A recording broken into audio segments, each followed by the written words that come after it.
Algebra 2, Chapter 9, Section 3, Solving Quadratic Equations by Completing the Square. To solve a quadratic equation by completing the square, first put it in the standard form. Do this by our normal method of expanding, but we'll start by doing an example with a particular equation already in standard form. Make the coefficient of the quadratic variable to be 1. So first divide by a, where a is the coefficient of the quadratic. So dividing by -16, we get this equation. Next, move the constant term over, so adding 8 to both sides. And this is very similar to completing the square in general, but here we are doing it on an equation. And so there's some steps that are a little simpler than doing it on an expression. Next, add half the linear coefficient squared to both sides. This is the completing the square step. So complete the square. And you do that by, remember, add half of b, or what's the result? Really, it's not b anymore, it's the a. It's b over a. So add half of that squared. So we're going to take this coefficient of the t, linear coefficient, divided by 2, and square it, which gives us 1 in this case. So add 1 to both sides. 8 plus 1 is 9. Next, factor the completed perfect square. So by doing this, we've turned this left-hand side into a perfect square. We can write the perfect square t minus 1. It's negative because the coefficient of the linear term is negative. Squared is 9. Finally, solve by taking the square root of both sides. So there's a typo here. Sorry about this. Let's black that out. So ignore that part of the slide. We need to take the square root of 9. So we have plus or minus the square root of 9, which is 3. Okay, and so we have our final result is t is 1 plus or minus 3. So we would get t is 1 plus 3 is 4, and 1 minus 3 is, and these are both solutions. T is 1 plus 3, 1 minus 3 would be -2. Those are both solutions to this original equation. Reason why completing the square on equations is a little simpler is we can when we divide by the a to make the coefficient of the quadratic 1, we lose the a and we don't have to get it back again, because all we're interested in is getting the answer. We don't have to keep that coefficient. We don't have to multiply back again by a -16. It doesn't matter. So for solving the equation by completing the square. So let's do some more practice. Solve by completing the square. So for a, first thing we have to do is get this coefficient to be 1. So divide by 2. X squared minus x minus 7/2. And 0 divided by 2 is 0. Next step, and you could do this all as one step if you want. Let's move this over. X squared minus x is 7/2. The next step is to add half of this squared. Well, that would be -1/2 squared is 1/4.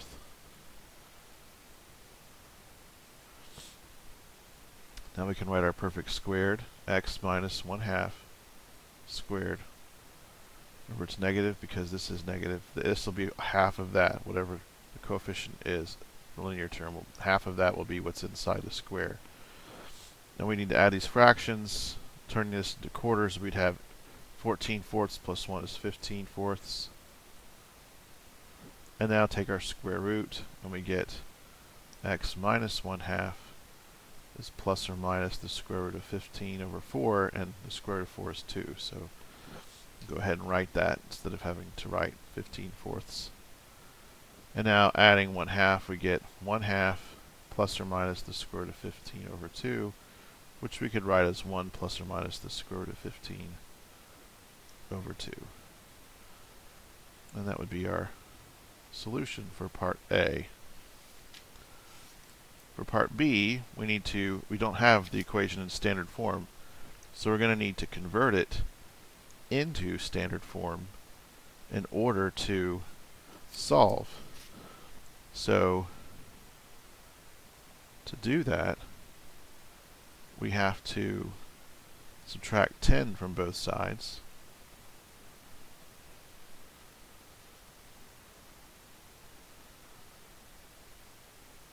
And then we will have to add 10 to both sides. So first sorry, let me back up a second. I said the wrong thing. First we need to divide by 3. So dividing by 3, we get x squared plus x minus 10/3 is 0. Now we add this part. Remember, first step is always get the coefficient of x squared to be 1. Now adding 10/3, we get this equation. Now we need to add half of the coefficient of x, so that's 1. Half of that's 1/2. Squared is 1/4 to both sides. So 10/3 plus 1/4.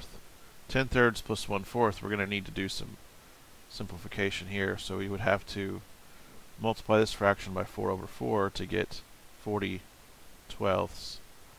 And to get this one, we have to multiply by 3/3 to get 3/12, which gives us 43/12. Now we need to write our perfect square. So x plus 1/2 all squared is 43/12.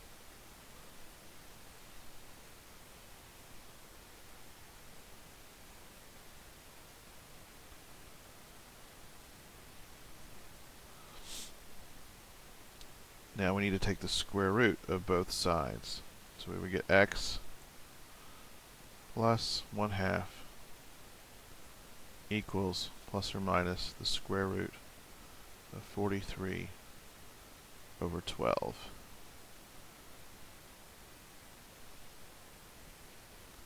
Twelve is 2 times 2 times 3.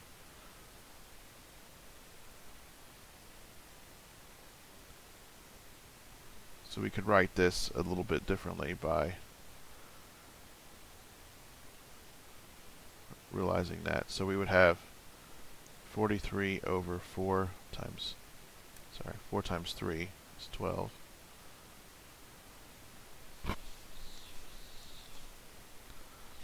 So this would be the same as plus or minus the square root of 43/3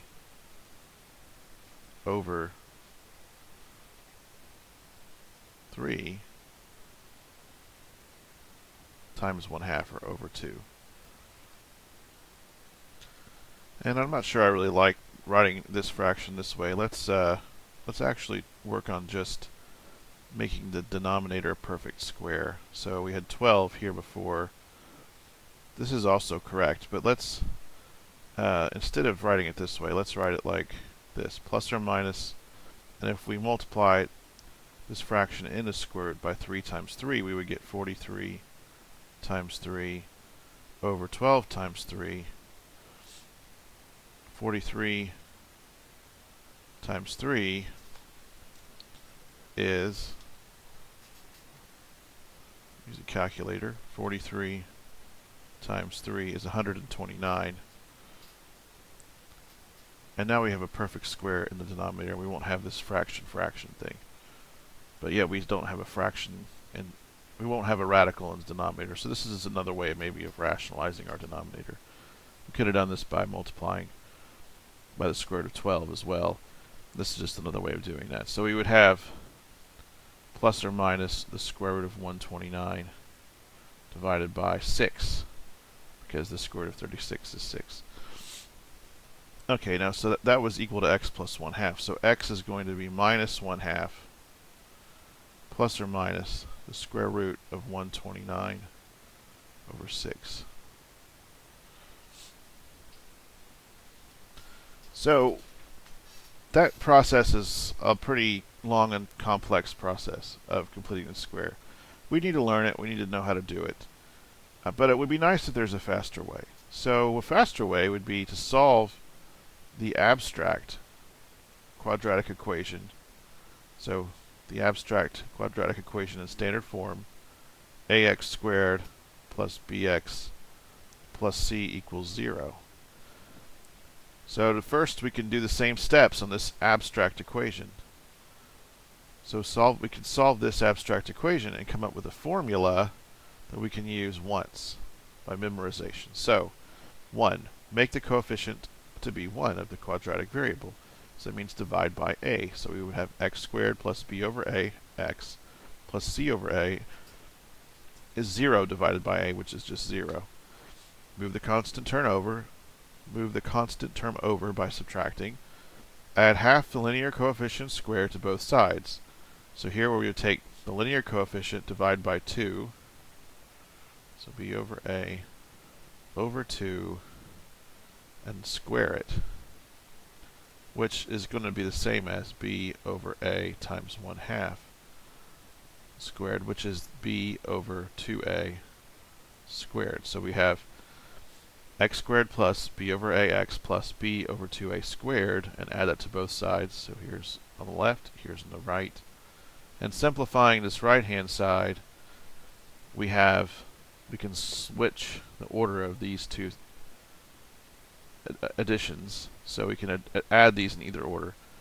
So we would have b squared over, and I can also go ahead and put the square over the b and the square over the 2a with the rules of exponents. So b squared divided by 2a all squared minus, and here I've taken the CA and multiplied it by 4a on top and 4a on bottom. I'm doing this to make the denominator the same on each fraction. Okay. So by multiplying by 4a, I get 4a squared in the denominator, because before I just had an a. So now I have 2a's, which happens to be the same as 2a times 2a, or 4a squared. That gives me the same denominator for both of these fractions.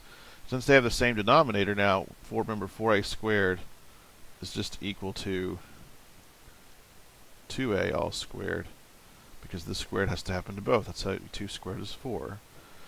We can write this as a fraction b squared minus 4ac over 2a squared.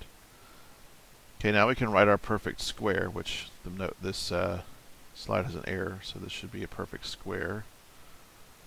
So it's half the linear term. That's what's inside here. All squared. Oh, I see. There's no error. I've combined two steps. So factor the perfect square and take the square root. So I did two steps at once. So we made the perfect square and then took the square root. So we have plus or minus the square root of the stuff on the right. Now the square root of all of this is the square root of the numerator over the square root of the denominator, and the denominator was a perfect square, so we can drop the squared. And we can write this after subtracting. It was a big error here. After subtracting the this term, b over 2a, we have minus b over 2a plus or minus this, which have the same denominator, 2a.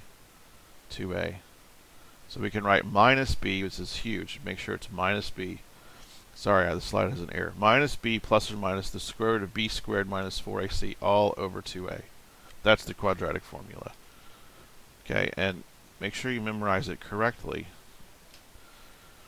The quadratic formula, therefore, is if we have an equation in standard form, the solutions we can find directly by just memorizing this formula and using it over and over again. So you have to memorize this formula.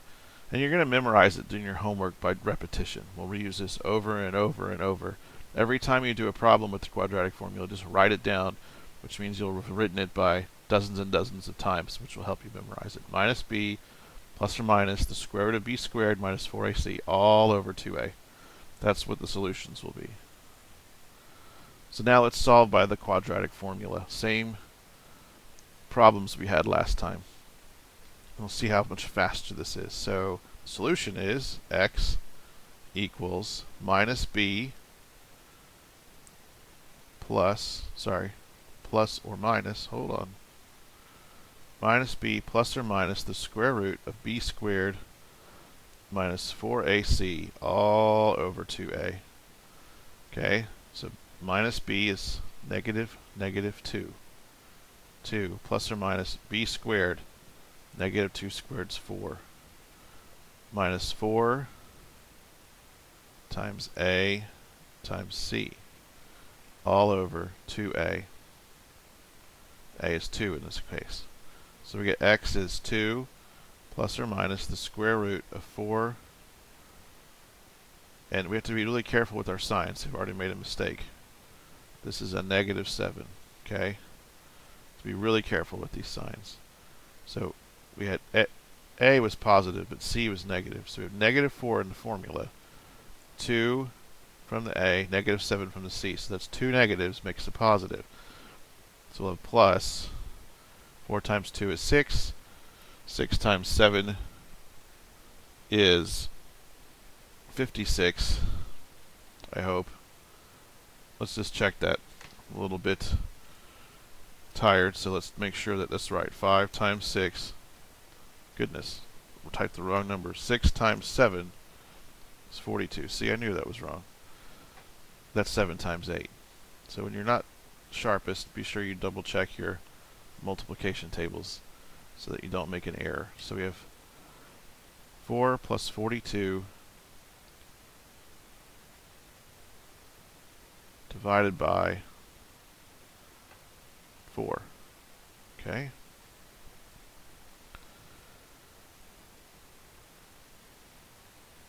So this gives us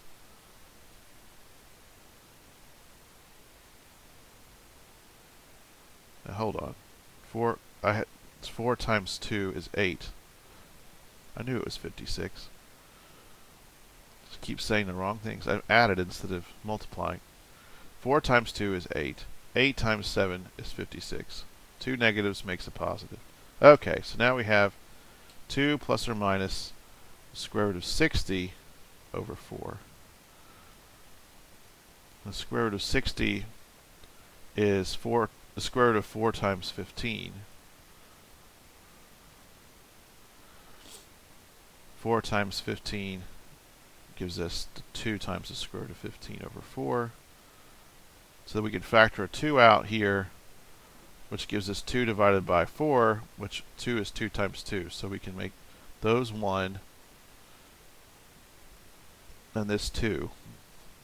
So we can take a 2 off of everything, which leaves us with 1 plus or minus the square root of 15 over 2. So if we go back to when we solved it the first time, look at that, same answer. Okay, we completed the square and got the answer. We can use the quadratic formula to get the same answer. So let's do B. X is minus B, negative 3, plus or minus B squared is 9, minus 4. Oh, and here's a mistake it's easy to make.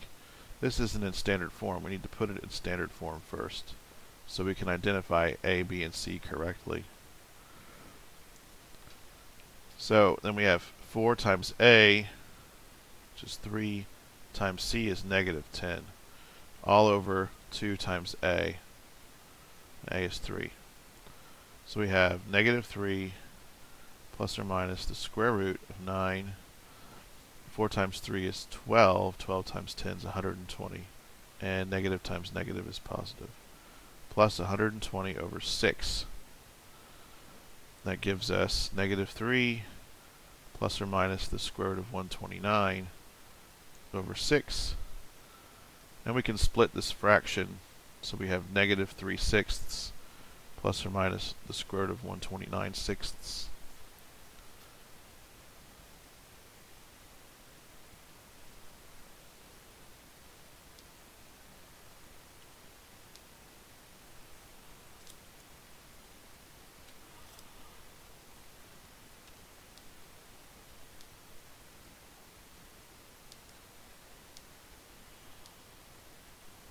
So then the minus 3 over 6 is just 1/2, or sorry, negative 1/2, plus or minus the square root of 129 over 6. And sure enough, that's what we got when we completed the square. Minus 1/2 plus or minus the square root of 129 over 6. The number of solutions to a quadratic equation, remember, can be 3 different numbers, 0, 1, or 2. And we can determine this quickly using the discriminant portion of the quadratic formula, b squared minus 4ac. That's the part inside of the square root. the b squared minus 4ac is called a discriminant. We call that because it discriminates between the three cases. So if the discriminant is positive, which is greater than 0, there are two solutions from the plus or minus square root. If the discriminant is 0, then there's only one solution because the square root's value is 0. And if the discriminant is negative, b squared minus 4ac, there are no real valued solutions as the square root contains a negative. So a couple things here. Remember, positive is greater than 0. Negative is less than 0. So if you're ever wanting to say all the numbers that are positive and 0, say non-negative. Or if you want to say all the numbers that are negative and 0, say non-positive. So that you include 0, because 0 equals 0. But positive and negative don't include 0. The second thing is, why do I say real valued here? Because we're going to learn about numbers that are not real numbers that are solutions to this equation when the discriminant is negative next week. So, using the discriminant, how many solutions does each equation have? A. So we need to find the discriminant, b squared minus 4ac. So b squared, this is already in standard form, is 100. 4 times a is 4 times c is 7 is 8 times 7, 56, my favorite number from earlier in the slides. So 4 times 4 times 7, 4 times 4, of course, is 16, not 8. 4 plus 4 is 8, so it's good we checked it with the calculator. 112. So 100 minus 112 is going to be a negative number, which means that there are no real valued solutions. B.